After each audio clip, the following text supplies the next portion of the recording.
What's up, everybody? It's Joe Marino from the Draft Network, and I'm here to give you my quarterback rankings from day one of Senior Bowl practice, and we're going to go 6 all the way down to number 1.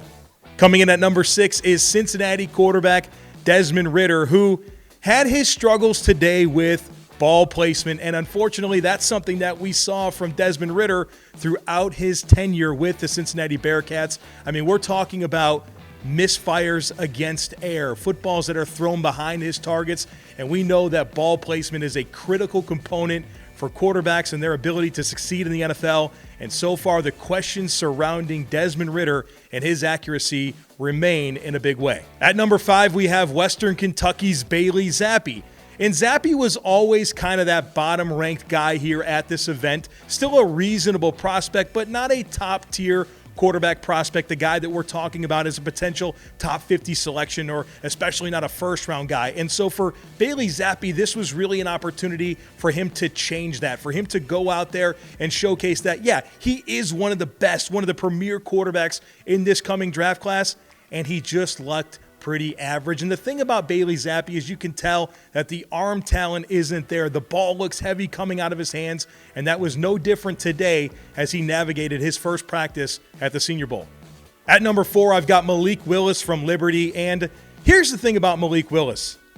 He had the 5 best throws that you saw today, but he also had the 5 worst throws that you saw today, and that is a narrative that rings true from his film, and he keeps drawing you back in with these big-time throws where that ball really jumps off his hands and he makes really, really impressive throws, but then he has his share of lowlights where the ball just sails on him or is not in the zip code of his receivers, and we saw way too much of that today. So you saw more of the same with Malik Willis, a lot of high-level throws and a lot of throws that were just not catchable for his targets. At number 3, I have Sam Howell from North Carolina, and Sam Howell had a reasonable practice today. I think the thing that really stood out about Sam was some of the questions about his arm strength were answered. People questioned whether or not this was the type of quarterback that had the arm to drive the football outside the numbers, and even in windy conditions here today at Mobile, he was able to throw the football with zip outside the numbers. Now, the footwork issues that we saw at North Carolina that gave him some problems with sequencing and how he can be toesy when he's in his drops, and that really creates issues with getting all of his cleats in the ground and getting that desired sequencing to be accurate with the football. That definitely showed up here again today, but he at least showed a little more arm strength than we were expecting, and I think that was a plus for Sam Howell on day 1 of Senior Bowl practices. At number 2, I have Kenny Pickett from Pitt.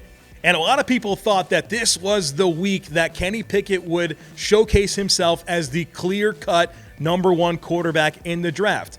And I don't think Kenny Pickett did that today, but I think he did what he needed to do to showcase a baseline skill set that didn't necessarily help him today, but it certainly didn't hurt him today. And I think the thing that stood out to most to me with Kenny Pickett was some of the team drills where he was rolling outside the pocket to his left and hitting throws on the run, and then he had a nice throw across the middle of the field that was placed very nicely in between coverage and found Christian Watson from North Dakota State right in the middle of the field, showcasing a lot of confidence in his arm to drive the football into a tight window. And I think that Kenny Pickett didn't necessarily do anything to hurt himself. He maintained status quo. He blended in, and I'm certainly looking forward to him in the coming days to see if he can really distance himself from the rest of the pack. But a good day here for Kenny Pickett. At number 1, I have Carson Strong from Nevada. And Carson Strong was a player I couldn't wait to watch this week in Mobile. And right off the bat, he really impresses you with his command. When he's at the line of scrimmage, when he's barking out his cadence, there's a lot of confidence in the way he projects his voice, and you just get the feel that he's in control, even throughout his entire process when he's dropping back to pass, the decisions that he makes with the football, the amount of velocity that he finds on his throws. It really popped today. Now, I'm not going to sit here and tell you that he hit every throw and everything was perfect, but there was a lot of confidence and command behind what Carson Strong did today, and he did rip the ball down the field. He was willing to uncork it deep. Even though he didn't connect every time, he wanted to showcase that arm talent, and it really popped today in addition to his confidence. And so Carson Strong, to me, was the number 1 quarterback on day 1 of Senior Bowl practices. Thanks so much for watching. Would love to hear your feedback about my quarterback rankings today. Leave us a comment below and be sure to stay tuned in to the Draft Network for all of the coverage down here in Mobile for the Senior Bowl.